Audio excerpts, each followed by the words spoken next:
तौहीन अदालत की अगर कोई कार्रवाई होती भी है तो एक वजीर आजम जाएगा, दूसरा आ जाएगा, दूसरा जाएगा, तीसरा आ जाएगा और ये सिलसिला इसी तरह ही चलता रहेगा। अगर किसी के ज़हन गुमान में है कि 14 मई की तारीख को जो है वाकई सीरियसली लिया जाएगा और उसके बाद इलेक्शंस करवा दिए जाएंगे, तो ऐसा लग नहीं रहा। औरिया साहब, यहाँ पे तो इफ्तिखार साहब जो हैं जो अपना तज्जिया दे रहे हैं कि जनाब एक्चुअली ये सब कुछ एक नए चीफ जस्टिस का रास्ता रोकने के लिए ये डेट इतनी जल्दी मांगी जा रही है। सर, आपको नहीं लगता कि वाकई इसके अंदर कोई सच्चाई हो सकती है? देखें, अगले चीफ जस्टिस का रास्ता रोकने के लिए आपको कम से कम 2/3 मेजॉरिटी चाहिए और 2/3 मेजॉरिटी के बाद आपको एक आईनी अमेंडमेंट चाहिए। ठीक, और आईनी अमेंडमेंट के बारे में मैंने उस दिन भी कहा था कि सुप्रीम कोर्ट ऑफ इंडिया ने एक रूलिंग दी थी 2018 के अंदर और उन्होंने एक आईनी तरमीम की थी आर्टिकल 124A में कि अब हम जज खुद भर्ती करेंगे। तो उन्होंने उड़ा के तरमीम भी उनको पड़े फेंका था कि इंडिपेंडेंट ऑफ जुडिशरी जो है ये स्ट्रक्चर है आइन का, आप इसमें नहीं कर सकते। उन्होंने अमेंडमेंट उड़ा के रख दी थी। ये लंबी बहस है, ये ख्वाब की दुनिया है कि उसका रास्ता रोका जा रहा है, ये किया जा रहा है। मैं एक और 2-3 मिसाल दे देता हूँ। आपको याद होगा कि नवाज शरीफ साहब ने एक दफा तकरीर की थी बड़ी मफ्तार कि मैं आइंदा से डिक्टेशन नहीं लूंगा और फलां नहीं करूंगा और ये नहीं करूंगा।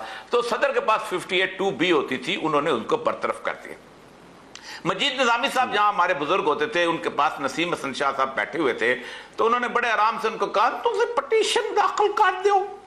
अच्छा, वो उन्होंने जैसे वो बोलते थे, उन्होंने पिटीशन जो है वो दाखिल कर दी और उन्होंने उसको बहाल कर दिया। औरिया साहब, मैंने आपकी मिमिक्री पहली दफा देखी। इंप्लीमेंट हो गया। नहीं, मेरे बुजुर्ग थे, दोस्त भी थे, तो अच्छा उन्होंने दाखिल कर दी, उन्होंने बहाल कर दिया, फैसला इंप्लीमेंट हो गया। मियां साहब बड़ी लंबी झंडे वाली गाड़ी के अंदर बैठ के वहां जाके बैठ गए। उसके बाद लोगों ने कहा कि ये सिचुएशन खराब हो रही है, फैसला सुप्रीम कोर्ट का इंप्लीमेंट करो, अब क्या करो। तो आपको पता है वहीद काकड़ साहब आ गए थे, उन्होंने गुलाम साहब को भी बिठाया, उसको बिठा कहा बैठो वसीफा लिखो, और दोनों को घर भेज दिया। अच्छा, ठीक, उसके बाद एक और क्राइसिस की मैं आपको मिसाल देता हूं। वो मिसाल है फारूक लगारी की, जब जस्टिस सज्जाद अली शाह का क्राइसिस आया था, तो मियां साहब जो थे उस वक्त ये चाहते थे कि किसी न किसी तरह सज्जाद अली शाह को फारग कर दिया जाए। हमारे साकिब निसार साहब जो है उस वक्त सेक्रेटरी लॉ होते थे, तो इनको भेजा गया कि जाके एक समरी लेके जाओ और अजमल मियां को इंटरिम लगा दो। तो उन्होंने मैसेज दिया मियां नवाज शरीफ का कि या आप रिजाइन कर दें या समरी पर दस्तखत कर दें। उनका समरी पर दस्तखत तो नहीं करूंगा, मैं रिजाइन लेकर कर दूंगा। इस तरह क्राइसिस बिल्टअप हो गया, असेंबली सुप्रीम कोर्ट पे हमला हो गया। जनरल जहांगीर करामत होते थे, उन्होंने इनको मियां साहब को कहा कि हम आपके साथ हैं, उन्होंने कैबिनेट पे भी कहा हमारे साथ हैं। उस दौरान वो मीटिंग थी, तो शमशेर अली खान साहब लिखते हैं कि मेरे पास आए प्रेसिडेंट हाउस में और कहा एक कागज दो, और उस पर कच्ची पेंसिल से लिखा we are with you.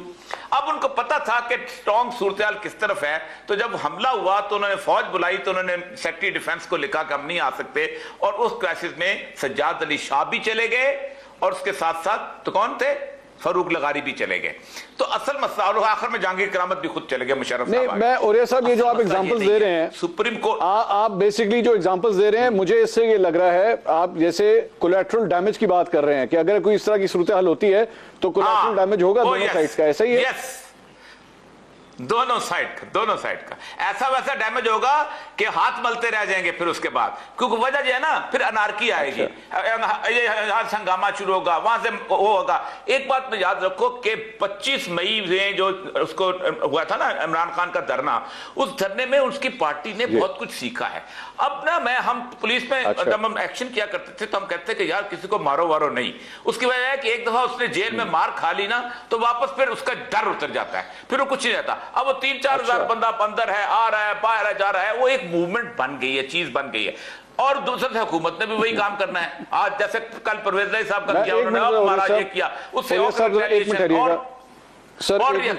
Minute ठहरिएगा। Iftikhar साहब, आप क्यों हंस रहे हैं इस बात के ऊपर? वो बड़ी सीरियस बात कर रहे हैं कि 3-4 हजार बंदा अगर उसको सीख ले कि उसको वाकई मार पड़ रही है। ये बच्चों के बारे में भी कहा जाता है कि बच्चों पे हाथ नहीं उठाना चाहिए क्योंकि बच्चा फिर पक्का हो जाता है। आप उसको समझा ही नहीं सकते। उन्होंने ये फैसला किया है कि मुझे कन्विंस करना है कि पाकिस्तान के अंदर सबसे ज्यादा ताकत एक आदमी के पास है, तो मैं इस पर कन्विंस होने को तैयार नहीं। I believe in the election, I believe in the election, और मेरे नजदीक पॉपुलैरिटी को चेक करने का तरीका जब कभी भी इलेक्शन हुए वो होगा। आप दोनों नहीं करवाया, ना करें, जो नहीं करवाया आप मुझे कराएंगे, कब करवाएंगे? इस साल में होंगे, इस साल में इलेक्शन का वादा किया है, प्राइम मिनिस्टर पाकिस्तान ने अनाउंस किया है, पाकिस्तान प्राइम मिनिस्टर ने अनाउंस किया है। मुझे एक बात बताइए, वैसे जब आप ये बात करते हैं, क्या मुझे इलेक्शंस कब होंगे, एक सुन लीजिए, ये इलेक्शंस कब होंगे, does the I need a promise from the prime minister of the country और do I need actually the rules what the constitution tells us election should be held. My dear sir, ये constitution की बात ना करना, क्योंकि अगर मैंने बोलना शुरू किया तो आपस वक्त नहीं होना। ये 90 दिन का ड्रामा जो है ना, ये 90 दिन का ड्रामा स्टूपिड ड्रामा है। अच्छा, और ये बात करना सिर्फ पंजाब के लिए नहीं, मैं बोल रहा हूँ, let me speak now, please go ahead. सिर्फ पंजाब, अच्छा, व्हाई नॉट खैबर पख्तूनख्वा? ये 90 दिन सिर्फ पंजाब के लिए लिखा हुआ है आइन में, होना चाहिए। खैबर पख्तूनख्वा में भी तो क्यों नहीं कर रहे? गलत है, क्या रुकावट है? इतने अच्छे जजेस, इतने लाइक जजेस, पार्लियामेंट और आइन का एहतराम करने वाले, उनको क्या हो गया? और उनके बारे में आपका क्या ख्याल है? जो 120 नशिस्तें खाली पड़ी हैं कौमी असेंबली की, क्या वो इशू नहीं है? इशू है। क्या वो पाकिस्तान का इशू नहीं? उसका उस इशू का ये तस्करा नहीं कर चुके जज साहबान? क्या उसकी कोई डेट होती है ज़िमनी इंतखाबात की? होती है, बिल्कुल। किधर गई वो डेटें? होनी चाहिए। किधर गई डेटें? ओ भाई, क्या क्या होना चाहिए? इसलिए मैं कहता हूँ प्लीज ना तो आप आइन के माहिर हैं, ना मैं आइन का माहिर हूं, तो हमें ये बहस नहीं करनी चाहिए। जो आप मुझे डराने की कोशिश कर रहे हैं 3000 4000 लोगों का, मैंने आपको डरा नहीं रहा सर, मैं सिर्फ ये बता रहा हूँ कि है तो एनार्की ना, फिर वो एनार्की तो कह चुके हैं। आपको आई पता लगा है? नहीं। देखें, चाइना के साथ हमारे तल्लुकात जो अब बेहतर होना चाह रहे हैं, कुछ लोगों के घरों का विजिट करना, उन लोगों के घरों का विजिट करना कि जिन्होंने एब्सोल्युटली नॉट की शर्टें पहनी थी, हमें भी समझ आ रहा है क्या हो रहा है।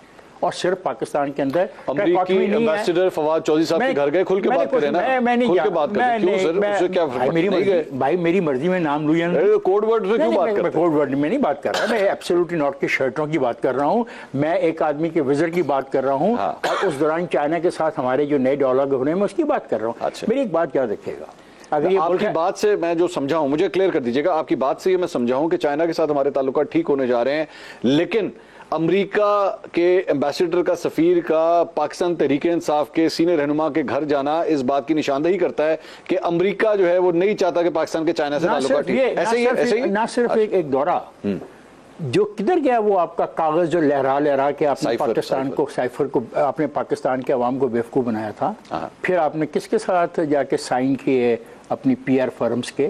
कौन है वो लोग? क्या नाम है उनका? कुछ तो होगा, क्या इंटरेस्ट है उनका? क्यों वो ऐसी बातें कोशिश कर रहे हैं कि 100 कांग्रेसमैनों के साथ साइन करा लें? उनका इशू क्या है? मैं जानना चाहूंगा आपसे, आप पढ़े लिखे आदमी हैं, तो मुझे बताइए। सबसे पूछे नहीं, ओरी साहब से क्यों पूछे? आप कन्विंस हैं सर, वो इमरान खान साहब से मिलते हैं तो मुलाकात नहीं होती। आप कन्विंस हैं और ये साहब के 3000 लोगों से? नहीं सर, मैं कन्विंस नहीं हूं, because I have seen the movement of the PNA. मैं आप दोनों से कन्विंस हूं। नो, मुझे दोनों पीएनए की पूछो, कसम उठाओ, इस आदमी को कसम उठाए कि पीएनए की तहरीक का कोई कंपैरिजन है आज तक इस मुल्क में? मैं आपके सवाल के साथ एक और सवाल ऐड कर देता हूं। मैं ओरिया साहब, क्या पीएनए की तहरीक के साथ इस तहरीक का कोई कंपैरिजन है? और क्या ये भी सवाल लिख लीजिए कि क्या इमरान खान का जुल्फिकार अली भुट्टो के साथ कंपैरिजन है या नहीं है? दोनों का जवाब दे दें। देखें, पहली बात यह कि एक तो इफ्तिखार साहब अगर तहम्मुल से बात कर सुने तो फिर मैं आराम से आपको फैक्ट से बात करता हूं। जुल्फिकार अली भुट्टो जो है केपी के और अगर एक जुल्फिकार अली भुट्टो केपी के और बलोचिस्तान में एक अजनबी था, उसको कोई पहचानता नहीं था, फेल हो गई थी उसकी दोनों पीपल्स पार्टियां वहां पर उसके मुखालिफ गवर्नमेंट बनी थी मुफ्ती महमूद की और गौस बख्श बजिंजो की। जुल्फिकार अली भुट्टो बलूचिस्तान के अंदर मोस्ट अनपॉपुलर आदमी था क्योंकि 4 साल उससे आर्मी एक्शन वहां करवाया हुआ था। जुल्फिकार अली भुट्टो पंजाब के अंदर जीता था और सिंध में भी वडेरों के साथ मिल मिला के उसने एक सूरत बनाई थी। जुल्फिकार अली भुट्टो मुत्तहिदा पाकिस्तान का अपोजिशन का रहनुमा था, लीडर जो था वो 161 वोट लेके शेख मुजीबुर रहमान था। ठीक, बचे कुचे पाकिस्तान में जुल्फिकार अली भुट्टो को क़यादत मिली, उसने 4 साल के अंदर एक ऐसी ऑटोक्रेटिक रूल पास किया जिसके अंदर 26 से ज्यादा पॉलिटिकल ओपोनेंट्स कत्ल हुए थे, जिनमें से ख्वाजा साद रफीक के वारिस ख्वाजा रफीक, डॉक्टर नजीर, समद खान अचकजई, अपने मुखालफिन गुलाम मुस्तफा खर के जलसे में सांप उसने फेंके थे। इतनी ज्यादा नफरत बिल्टअप हो चुकी हुई थी 77 की वाकई मूवमेंट चली। लेकिन हमें याद है कि मैं उस मूवमेंट में गिरफ्तार रहा हूं। 77 की मूवमेंट जब 13 मार्च को शुरू हुई थी तो पंजाब में कुछ नहीं था, कराची में होता था, हैदराबाद में होता था। मार्च गुजर गया, पंजाब में कुछ नहीं हुआ। अप्रैल की 9 तक चूड़ियां भेजते होते थे हैदराबाद से लोग, जहां, और कराची से हैदराबाद की चूड़ियां, कि पंजाबियों चूड़ियां पहन लो। 9 अप्रैल को भुट्टो समझ गया था मैं ताकतवर हूं, उसने पंजाब असेंबली का इजलास बुलाया था। हमने अपने हाथों से सुहेल शामी की लाश उठाई है और उसके बाद 9 अप्रैल के बाद चीज बदली थी।